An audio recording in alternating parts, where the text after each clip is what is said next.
I am in the water and the waves are calm. But the nimbus clouds are coming out of nowhere once again, clenching their hard fists and pointing their gnarled fingers in my direction. Normally, I swim with the tide, the hands of the waves behind me pushing me toward the safety of shore. But today there's an undertow, a riptide that I cannot see, trying to drag me under, trying to pull me away. I'm usually a strong swimmer, but the pulse of this water is fierce. It wants to win. She pushes me under. I hold my breath for as long as I can until I surface and scramble for air. Swiftly, I stroke against the angry cobalt waves, rowing toward the sand, finally rising to my feet to catch my breath. I have survived this angry storm. Tomorrow, I will venture into these waters again, even though the tide may take a moody turn, attempting to make me, once again, its innocent prisoner.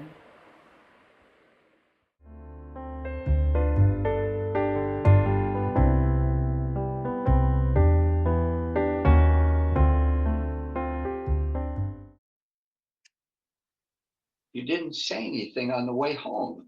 Are you all right? You disrespect me. What? What are you talking about? You heard me. You disrespect me. Disrespect you? I mean, how do I disrespect you? I'm sitting right next to you at the restaurant, and as the waitress is taking your order, you run your eyes up and down her body, up and down as you change your order several times. I did that? I don't even remember. Well, do you remember the part where you said she had a great figure and then you fixated your eyes on her breasts? Do you remember that? Well, I may have said that. If I did, I was just trying to compliment her, help her feel better about herself. What's wrong with that? Waitresses work long hours for Look, very little money. save the bullshit. You disrespected me. And if you don't get it, then it's time for you to go back into therapy. What? Look, just because I innocently conversed briefly with the waitress to make her feel better about herself, you're blowing things way out of proportion.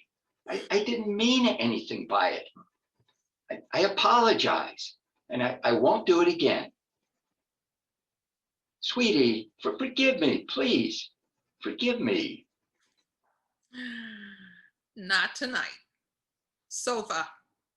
What? You Mm-hmm.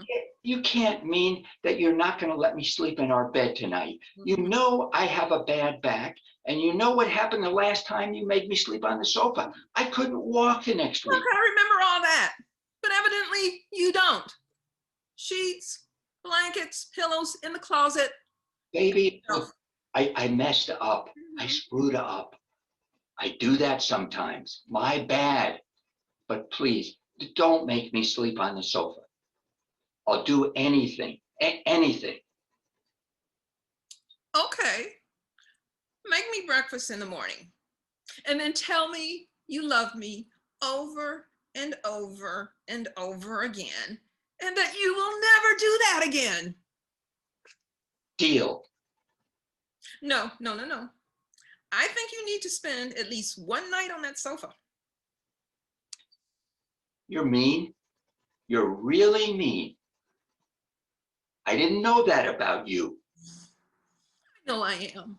But don't forget my breakfast in the morning because you don't want to spend a second night on that sofa.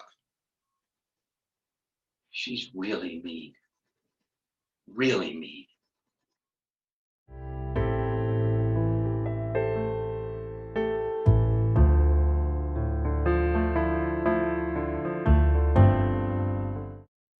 The long wait. I've grown weary, longing and hoping for my turn. Every time the door opened, I held my breath and prayed, let it be me this time. But it was not to be. the door closed again. For the umpteenth time, I was not chosen. Should I give up hope? Winter has turned to spring, spring to summer. I am a summer's child. Yesterday, my sister, crammed in with me for all these years, was actually chosen. She came back beaming. She smelled different, intoxicated with her fragrance. The aroma of sunshine, wind, rain permeates our little room. Please say a prayer for me that I, a beautiful, silky cotton dress, will be chosen next. Please.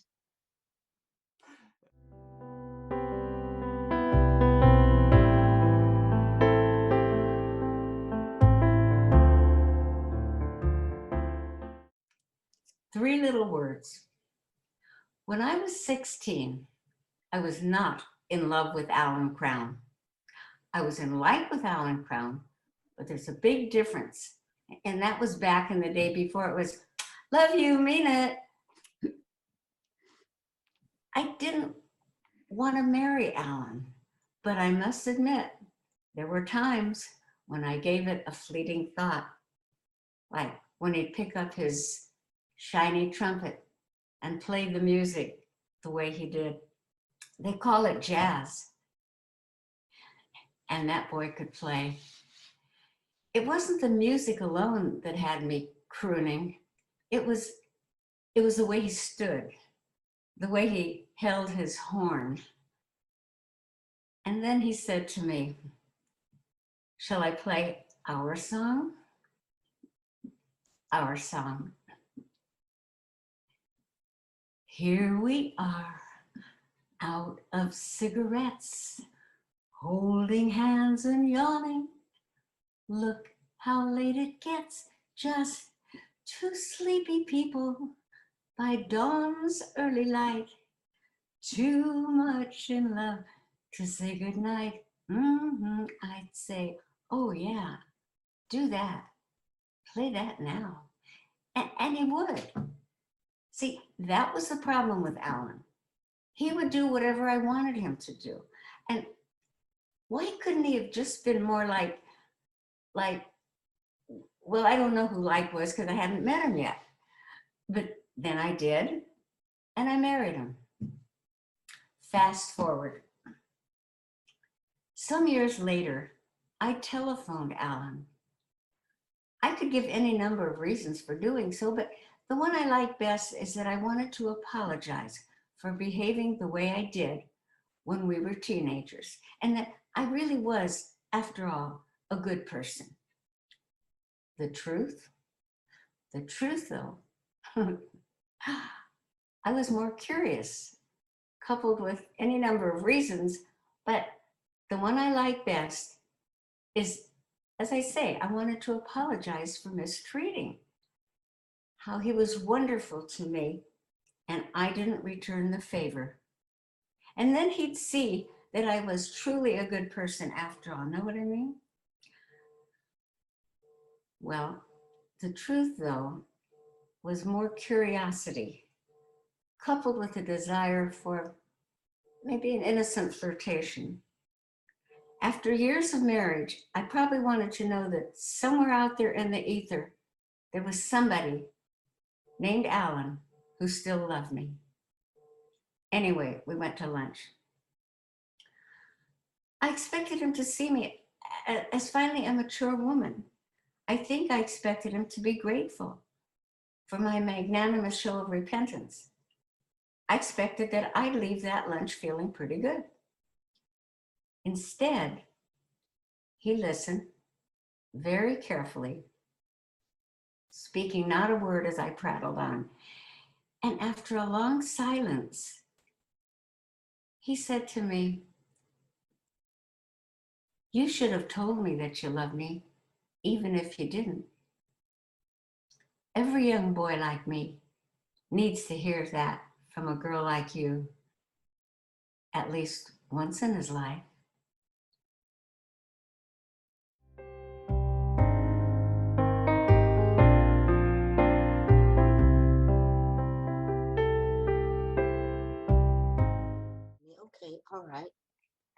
mean, I'll do it. I'll do it. I'll do it. Just give me a chance. Jimmy wants me to sing that song for you that I wrote for my mom, the Duchess.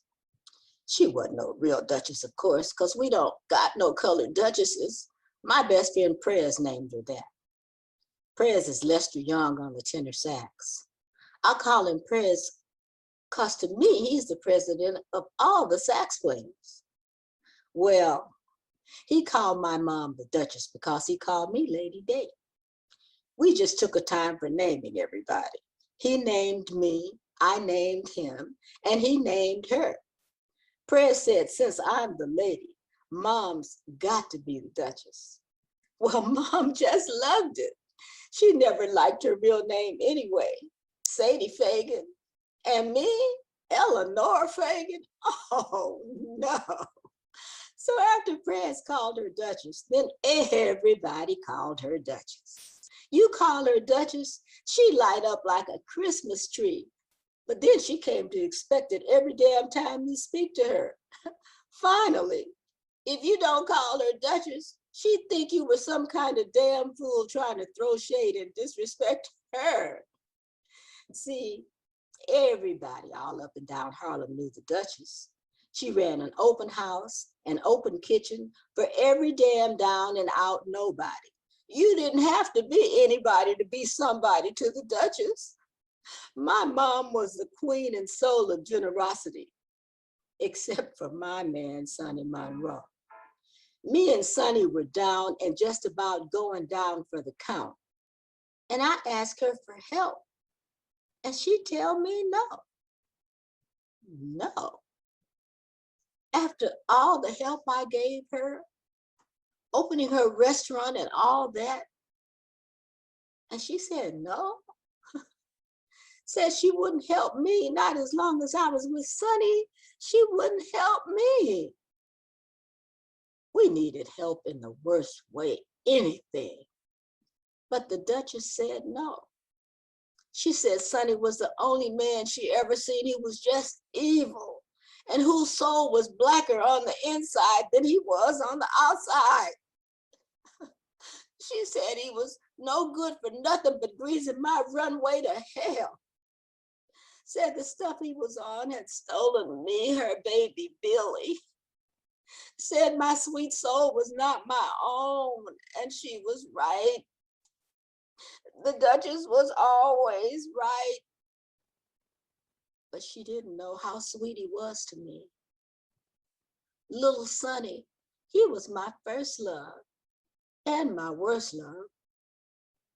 He was just like a little boy, all scared and helpless, that's all. He didn't mean bad, not in his heart. So me and Sonny, we packed up our shit and moved the hell out of my mama's house. Me and Sonny Monroe. And I wrote her this song. Them that's got shall get, them that's not shall lose. So the Bible says, and it still is news. Mama may have, Papa may have, but God bless the child that's got his own, that's got his own.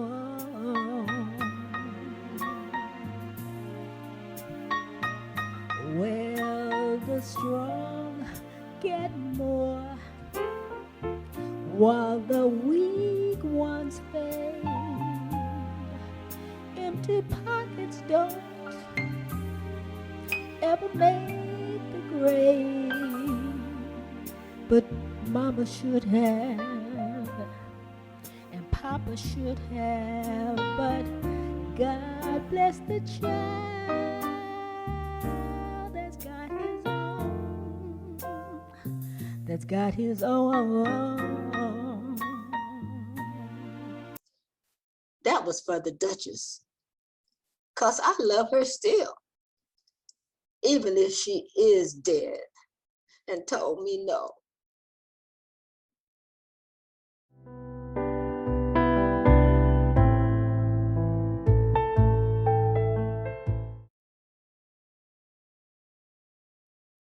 we begin, I'd like to remind you that everything we discuss here is confidential and Do you stays. hear that, Tevye? No more sharing with the big guy upstairs. As the good book says, he who allows God into every aspect of his marriage. Oy, you can plot from such a man. Sylvia, tell your wife how that makes you feel. Golda, you're hurting my feelings. And why should today be any different? Hey, that's my line. You stole my line, straight from the dinner scene from before the Sabbath prayer. Hold up, folks. Let's back up a little bit. Tuvia, tell your wife how that makes you feel. Like you don't care about me. Golda, do you love me? Do I what? Do you love me? Do I love him? Yes, Golda, but turn around and face Tuvia. Speak directly to your husband. Do I love you? With our daughters getting married and there's trouble in the town. You're upset, you're worn out. Go inside. Go lie down. Maybe it's indigestion. See, that's so typical. Never answers my questions. If I had $1 for every time she was evasive, I'd be a rich man. Yada, yada, yada, yada, yada, yada, yada, yada. Again with the rich man? Money is the world's curse. Tell him, Anna. Or do you prefer Miss Tevka? Anna Tevya's just fine. Anna Tevka, underfed, overworked, Anna Tevka. Never mind that right now. I think we are getting closer to identifying the real problem. That's right. For 25 years I've lived with him, fought with him, starved with him, even milked his cow. But I never dreamed we'd have to work out our problems with a professional right now. Precisely. You never dream. That's the problem. Oy, my prophetic Joseph, you big dreamer, you. We don't name call in this room. You think I haven't figured out how you get your own way, embellishing Fumasela to be some scary bully? She's the butcher's wife. She's 4'8". She can't even blow out a Shabbos candle. And you can just leave my grandmother's title out of things from now on. It's hard to believe our little Motel is getting married. Oh, Moidel. Sunrise, sunset, sunrise, sunset. Swiftly go the years. Golda, never forget that I am the master of the house, the head of the family. I get to have the final word. And I want to see Moidel's sewing machine whenever I want. And don't give me any of your after dinner, you faint shtick. Control issues. Perhaps it's time to talk about a more equal division of power and labor. What do you do all day, Golda? What? Ha! And who does Mama teach to mend and tend and fix? So Papa's free to read the holy books. Wow, that didn't even rhyme. Look, let's cut through all this nonsense from the entire first act. The real problem comes when our third daughter marries a Gentile. And now you won't even speak to our little birdie, our little Chavala. She's dead to you. If I try and bend that far, I'll break. On the other hand, No, there is no other hand. okay. Clearly, we're at a stopping point now. And looking at the time, I think we're going to have to stop our session now. Come on, Golda. Let's get out of here and go have a drink. I told you this psychobabble is for the birds. A bird could love a fish, but where would they build a home? In a pet shop? Oi, It was rhetorical. Good night, folks. And think of me when you burst into song. To life, l'chaim, at Mordechai's Bar and Grill. Because my daughter just had a baby. I'm a grandma. Don't I get a mazel tov? Anyway, like I said, we have to end our session now. Oh, my next clients are coming in. A Fanny Bryce and a Nikki Arnstein. At least she's a funny girl.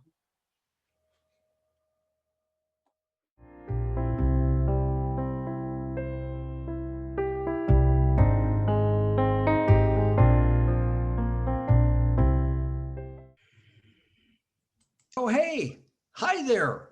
Well, you look gorgeous. You can never tell how recent some of these online pictures are. Some of them are really, real bow wows, but I definitely hit the jackpot. You know, you're late. Am I? Oh, geez, sorry. The damn computer battery was low and I couldn't find the cord. But you look great. Thanks. And you look just like your pictures. And I appreciate the honesty. Oh yeah, well, I'm really, yeah, I'm honest. I'm in sales, so sometimes we stretch things a little bit, but no outright lying. Absolutely no, absolutely not. Is it warm in here? Are you warm? No, and maybe you have COVID. Oh, don't even say that. I just got over OCD before all this started. Look, did you get the wine I sent you? Oh, yes. Huh. And thank you so much for sending my favorite wine. Not that I'm a wine connoisseur or anything, but I just love the beautiful label and it doesn't taste bad. Well, here's to the start of A relationship? yeah, well, that sounds Vague, huh? yeah, vague. Oh, well, maybe it needs an adjective like Well, you know how us guys think, but if I'm being totally honest, how about an intimate? Romantic? Well, okay, I'll accept that. Here's to the start of a romantic relationship. Oh, wait a minute.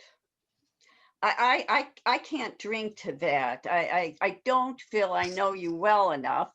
And to be totally honest, I'm not even sure I like you. Oh, that must be the dinner you ordered for me. I'll be right back.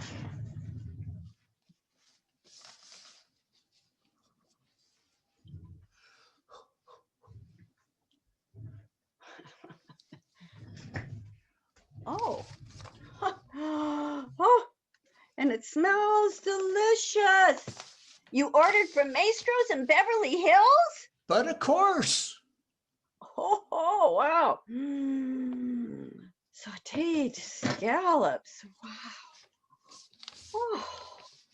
And, oh, spicy mumbo salad. Oh. Oh, and lobster tails?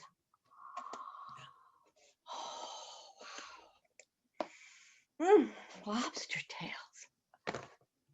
What? And what is this? Decadent chocolate? Ah, I think I'm in love. Well, alrighty then. Here's to the start of a romantic and hopefully intimate relationship. I'll drink to that. Oh, by the way, did I tell you that I'm on the reality show, The Biggest Loser? The Biggest Loser? But I don't think cheating on my diet just this one time will hurt. Do you? Bon appetit.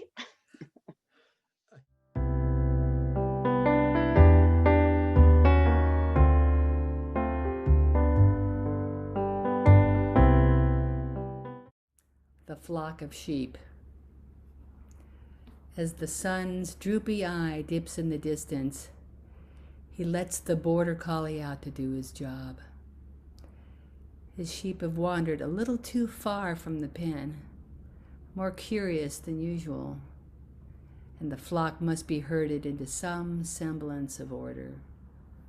The dog nods in agreement and scampers ahead, gathering the bleating crowd from their large, quiet pastures. The broad terrain in the distance peers back at them, its flat face wild and untamed. But to them, it holds little interest. The sheep scramble at first, but soon are silent and comply, the dog barking his commands to keep them in line. They are comfortable in their sameness and rarely complain, preferring to play follow the leader, quietly collecting themselves into a spongy mass. They are doing what they've always done, listening to what the dog tells them to do and following command. They don't ask if this is what's best for them, for they are well fed, eating the same thing, every day sheltered from the angry rains and shorn neatly into large cotton clouds. It all seems quite safe. Gradually, they are funneled back into the pen where the gate is locked. They are fattened, as it must be a special day for them, like some sort of holiday, all so plump and pretty, full with content. They will sleep well tonight. For little do they know that tomorrow the blade will gleam brightly as they are led to slaughter.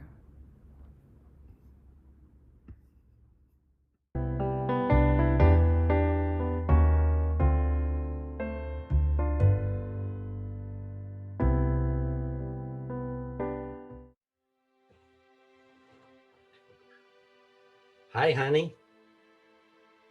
Marty, flowers, thank you. They're beautiful. You're welcome. I just wanted you to know how much you mean to me. Aw, guess that's why I love you. I love you too, Sarah. I can't wait till we take that trip to California together. Me too. Thinking about that trip is the only thing keeping me sane during these depressing times. I know. Listen, I was talking to the kids earlier. They're going ahead with plans for Abraham's 10th birthday party after all. How can they? Their apartment is way too small to hold that many people, and there's the virus. No. They're not going to have it at their apartment. They have friends who have a big house. The party's going to be held there. Big backyard, lots of room for social distancing, plenty of space inside and out. It's going to be great. Well, when are they thinking of having the party? This Saturday at 1 p.m. The kids asked us to get there early to help them set up. Marty, honey, I don't think we should even go. Not only are we high risk because of our age, but also my asthma. There are so many new cases every day now. No, it's not a good time to venture out. Sarah, I could understand your concern if the party were going to be held in their little apartment, but this is going to be at a big house. We can't let the little guy down. He's already asked his dad if Grandma and Grandpa are going to be there. I don't want to disappoint him either, but I just don't think it's a good time for us to be at a party right now. Sweetheart, we have been cooped up for the last 8 months. I could understand if this was going to be an apartment, but this is going to be a small gathering, a safe party. And because we're getting there early, we'll have plenty of chance to find an area where we can social distance. It'll be fun, honey. We can do this. Well, if you promise we will socially distance and we have to wear our mask the whole time. Of course, yes. But I'm still not comfortable about going. I'll go only if we take extra precautions the entire time. Yes, we will. Don't worry. Scout's honor. That was a great birthday party. I don't know why you were in such a hurry to leave. We were there barely 3 hours. That was a nice party, but I was uncomfortable the whole time. There were over 50 people there, Morty, and hardly anybody was wearing a mask. You promised we would socially distance, but there were so many people there. Everybody was practically right on top of each other. We would have left earlier if I'd had my way. Okay. Well, thank you for at least letting me take a bite of the birthday cake before dragging me off. That was embarrassing. Well, I don't care. You didn't even wear your mask the whole time like you promised. I think you should go quarantine in a spare bedroom. Come on, Sarah, let's not argue. It's over. The party was nice and... Okay, look. Tell you what. Why don't we go through the tourist brochures of California that I picked up? We can leisurely plan our trip to California, stay as long as we want to stay, stop wherever we want to stop. California, here we come. Are you still mad, baby? Come on. Don't be mad. Oh, Morty, I can never stay mad at you long. It's very aggravating. Hey, how about you and me? You know what I mean? Oh, Morty, after all these years, you still make me blush. You are just as beautiful as the first day I met you. Liar. No, I mean it. Come on. The mood is light and the moment is right. Oh, my Morty the poet. How can I resist? You can't. Hi, honey. Hey, sleepyhead. You stayed in bed late today. How about I make you some breakfast? I'm not hungry. Actually, I don't feel very well. Got this terrible headache. I hardly got any sleep last night. You're probably just tired. I'll tell you what. Let me make you some chicken soup. Jewish penicillin. You'll feel better in no time. I'm not hungry. Make some for yourself. You know, I feel kind of hot. I'm going to take my temperature. Probably just a touch of the flu, honey. You'll be fine. Oh my God, it's 102, Morty. I'm scared. I want you to take me to the hospital so I can get tested for the virus right now. Sweetheart, calm down. Of course I'll take you to the hospital, but I think you're overreacting here. I'm sure it's just the cold or the flu. You'll be fine. Morty, please. Okay. Look, I'll go get the car ready and we'll leave, okay?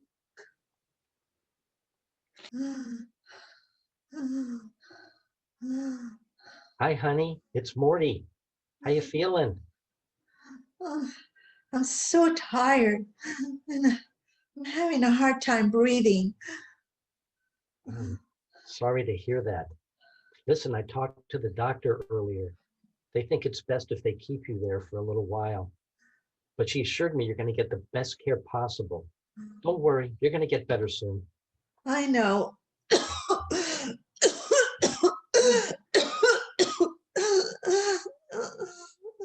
Morty, are you all right? Yeah, I'm okay. Don't worry about me. I just want you to get healthy. I'm going to self-quarantine for 10 days and then I'm going to get tested. And if I test negative, I'm going to come and see you. In the meantime, I'm going to call you every single day until I can visit. Rest up, sweetheart. I love you.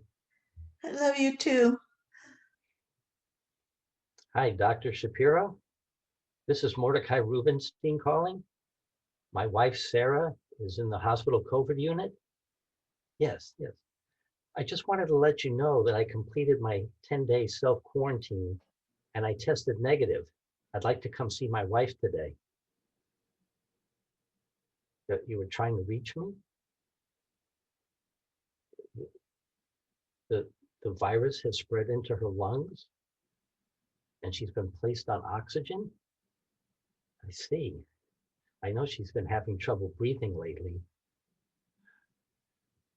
What do you mean you've done all you can for her? You're sorry?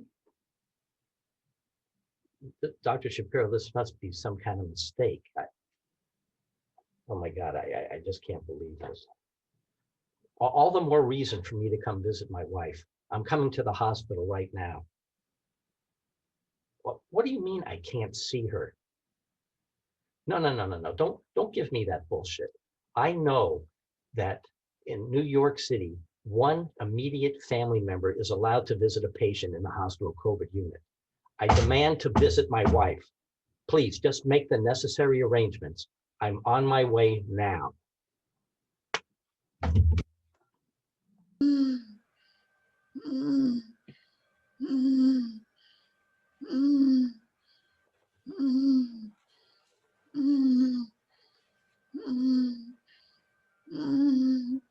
Hi, honey. Marty, is that you?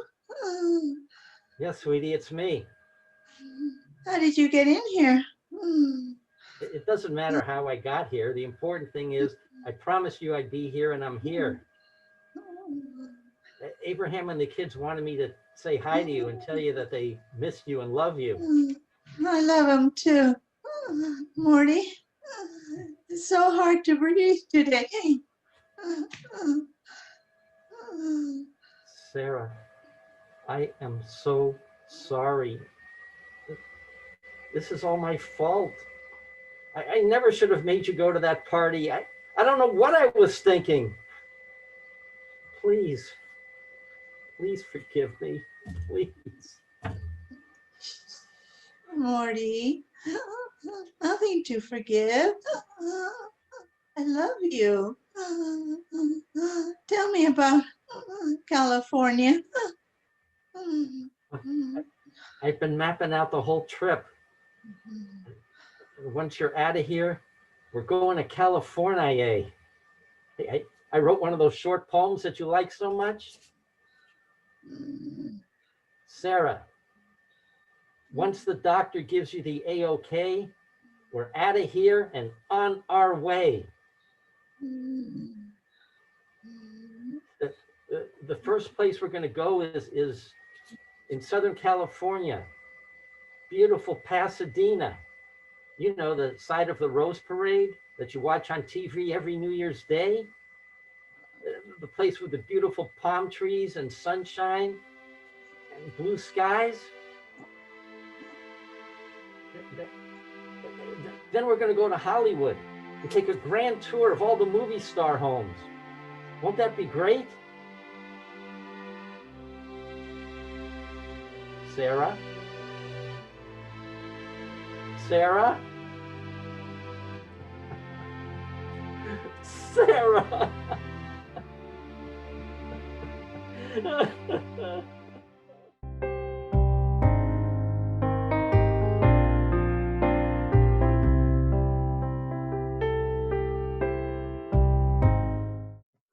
Beautiful weather we're having.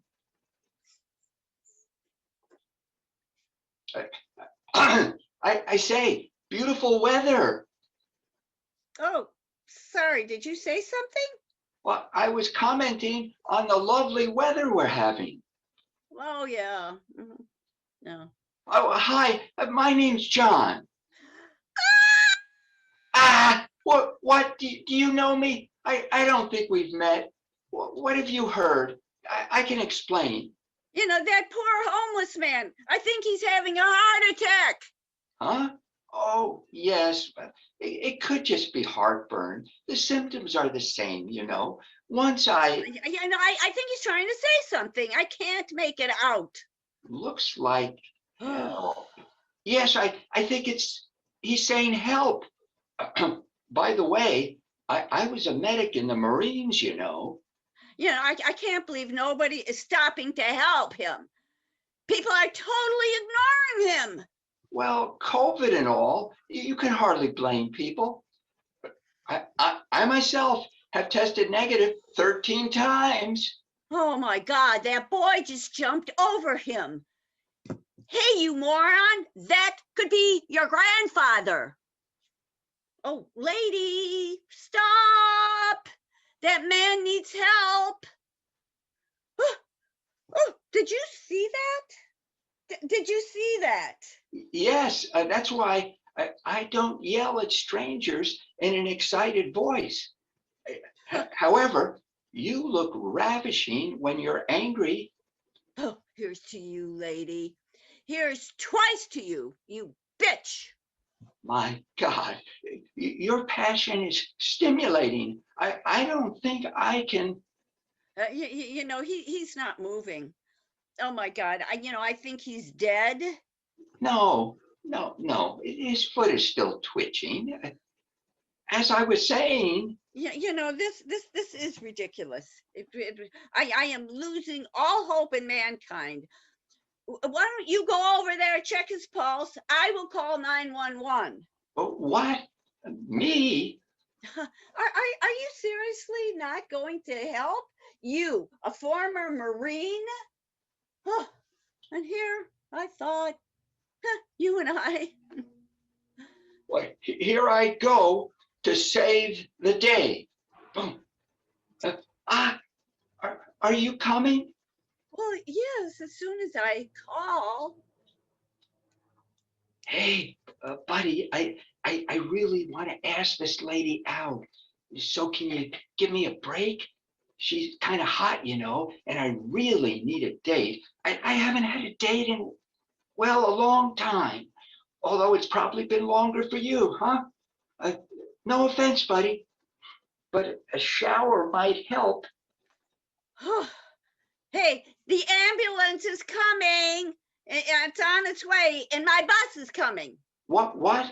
My bus is coming. It was nice meeting you. Hey, wait. Oh, what's your name? What's your number?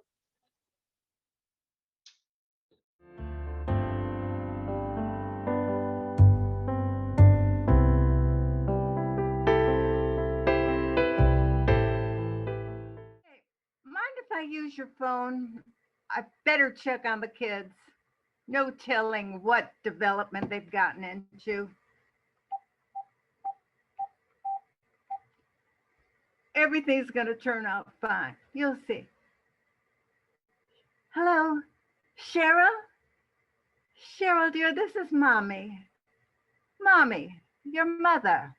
Child needs a hearing aid. What's that, dear?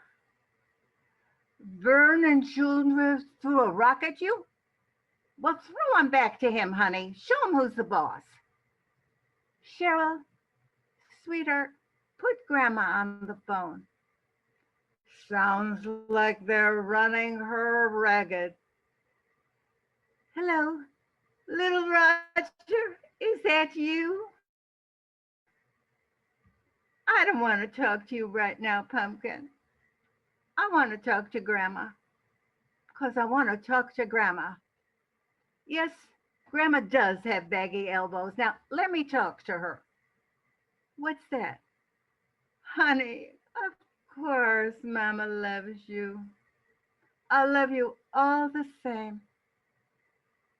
Do I love you more than who? Fred Flintstone? Yes. More than Paul Newman? No. But Fred Flintstone, yes. It's a grown-up joke, honey. Now, put Grandma on. She's what? Tied up? You untie her, you hear me? You want a licking? Then you untie her right now. Marion, that's you? Ah, they were playing. Oh, good. I thought they had you tied up for real. How they doing? Yes, yes, I agree. There's too much violence on TV. Yes, I'll pick 'em up at 5.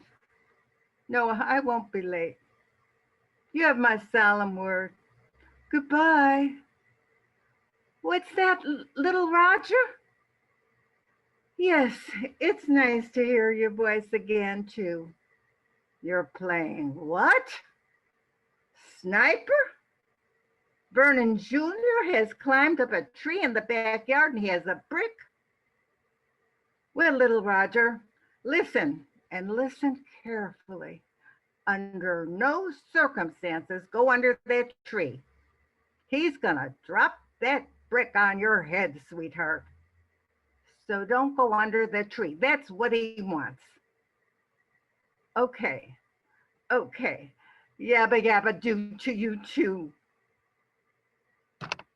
He'll walk right under that tree. That child has no more sense than God gave a screwdriver.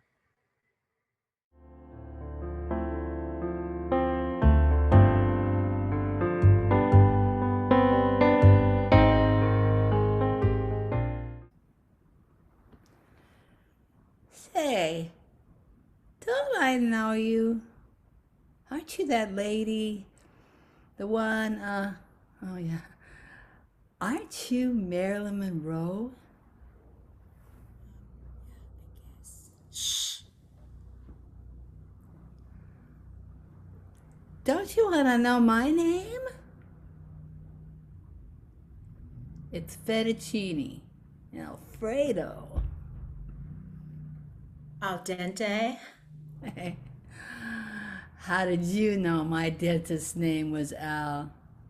Great guy. He fixed my bridges, so now I can eat ruffles with ridges. Hey, what's a beautiful dame like you doing sitting alone in a bar? I'm drowning my sorrows in whiskey, and I have so many. First, I sang Happy Birthday, Mr. President, and Jack, he never called me back. And Bobby, he found a new hobby. Hey, you're a poet, and don't I know it? And then when they took that photo of me with the wind blowing up my skirt, it was on a Sunday, and they don't make day of the week undies on Sundays. They all saw my Nana. They did? Doesn't she live in New York? Hey, you're not mafioso or anything. No, I am a brain surgeon. In fact, I am off to do a surgery. You got the cerebrum, the cerebellum, the antebellum, and I forgot the last one. I'll remember it when I see it. Hey, can I give you a ride? Oh no, you've had way too much to drink.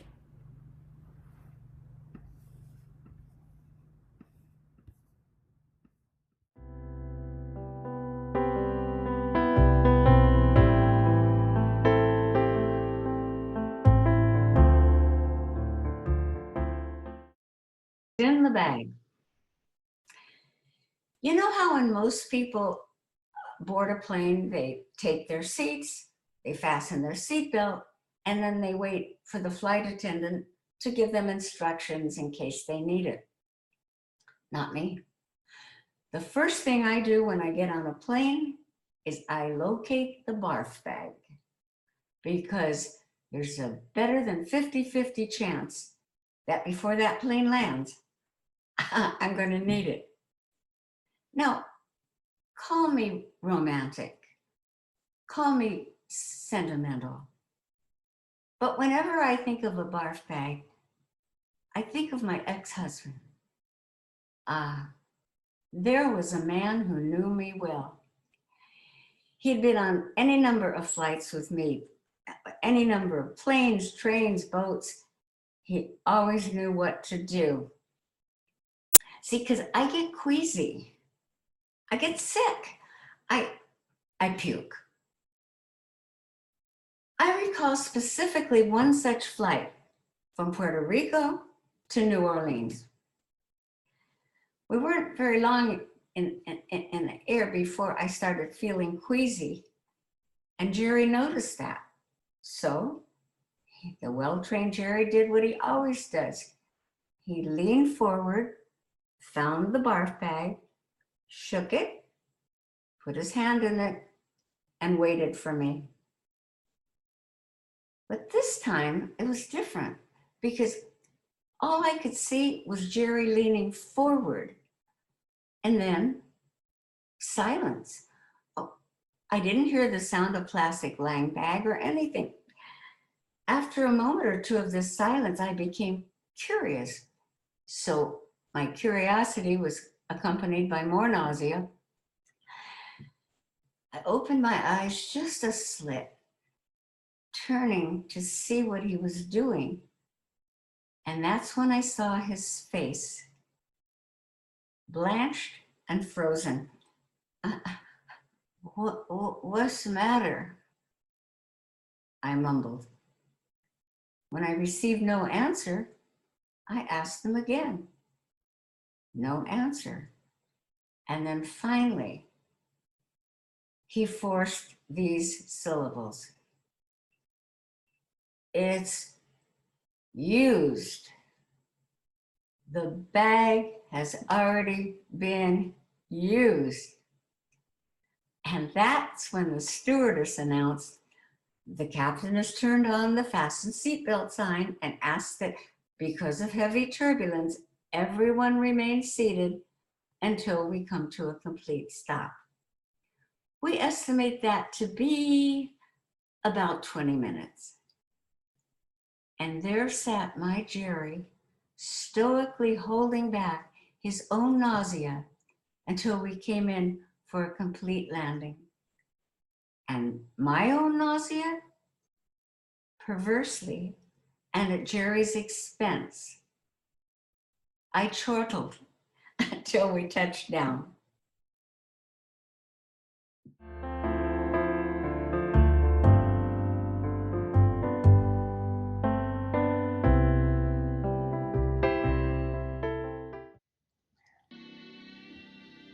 Hi, Joe. Hi, Chris. You don't look so, Oh, so bad. Oh, not as bad as you imagined I would. well, thanks for trying, but I know how I look. This is how I look when I'm sober. It's enough to make a person want to drink, wouldn't you say? Joe, I haven't had a drink in 2 days. Well, that's wonderful. It wasn't easy, but I wanted to talk to you, so I thought I would deserve it, at least a little, sort of a penance, you might say. You'd be surprised how much fun you could have when sober, when you get the hang of it. And you've got the hang of it, Joe? Think so. Believe me, it's the greatest. Joe, wouldn't it be wonderful just to start over again? Just erase everything in between and start over? Like getting excited about a chocolate bar? Joe, I want to come home. I know what you're thinking. There have been a lot going on, a lot of detours, plenty of them, but they meant nothing to me. They were nothing.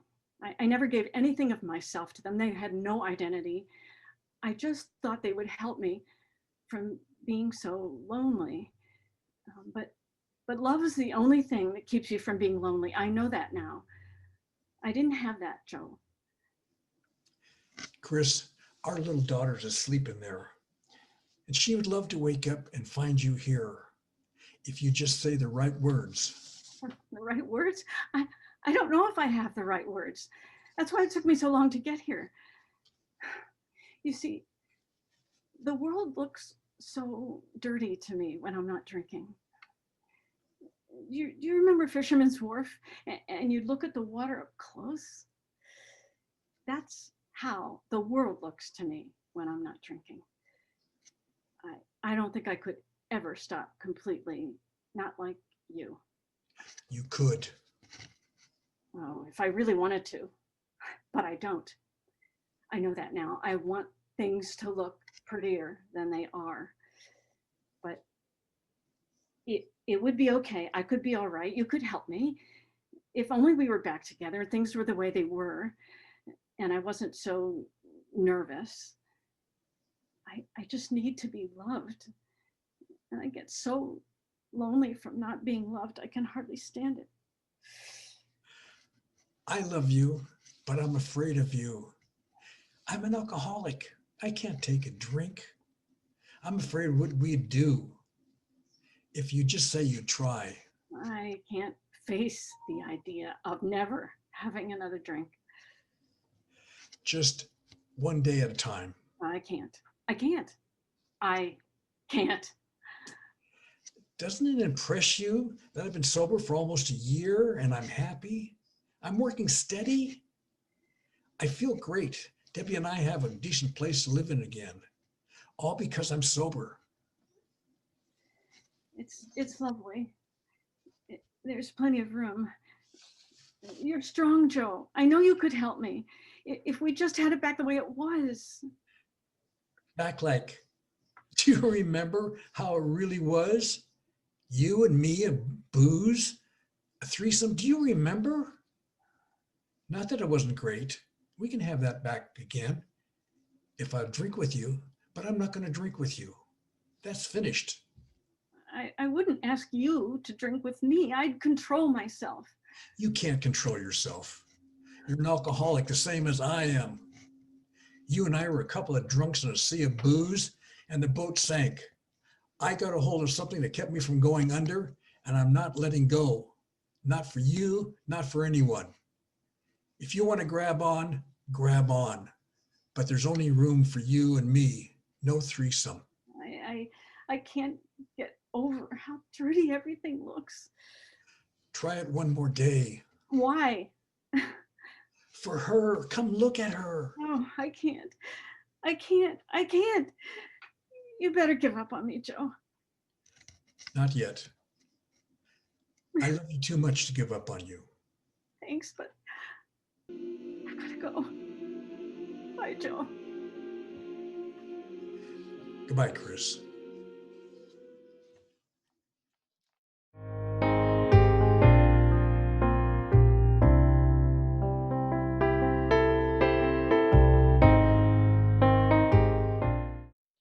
So why haven't you returned any of my emails or calls? Jake, come on. This is just too weird. We have to just never do what we did ever again. You're an adulterer, and I'm an awful person, basically. I haven't slept in days. We have to just never do what we did ever again. What we did was wrong on so many levels. And it was right on a couple of levels too. Admit it. No, it wasn't. On no levels was it right. Well, you can't deny that we enjoyed each other's company. Dancing, after dancing. Oh, come on. You and I haven't had fun like that in 100 years. Yes, because we're not supposed to have fun like that. We're divorced. What are you, unhappy at home? Does she not understand you? What, did you just want to know what it was like to be with someone my age? What is this? Jamie, you can't say that I don't think about you. I think about you a lot. And no, things aren't perfect at home. I mean, look at me. I've got 3 grown kids and I'm going to kindergarten interviews. I'm a walking cliche. And I just can't stop thinking about what happened in New York. Fate brought us together once, maybe it happened again. And I know, you have moved on with your life, I get it. But you can't deny that something real and honest happened that night. Can't we just go with it? See where it takes us? No one's got to know. Wow. Oh, you were so great. So loose and sexy. Oh. I mean, how often you get to be like that? I mean, you can build the perfect restaurant, design the greatest kitchen, but how about having someone hold you in the middle of the night? Not high on my list these days. Oh, well, what about someone who has known you since you were 2 or 3 and has loved you for most of your life? Oh man, I forgot what a good lawyer you are. Give this a shot, Janie. Life is short and it's tough. Don't discount what we have together. Remember what they say. People who live in nursing homes, who have plants, live longer than the people who don't have plants. So you're saying this is a healthy choice for me? Oh, honey, you know it is.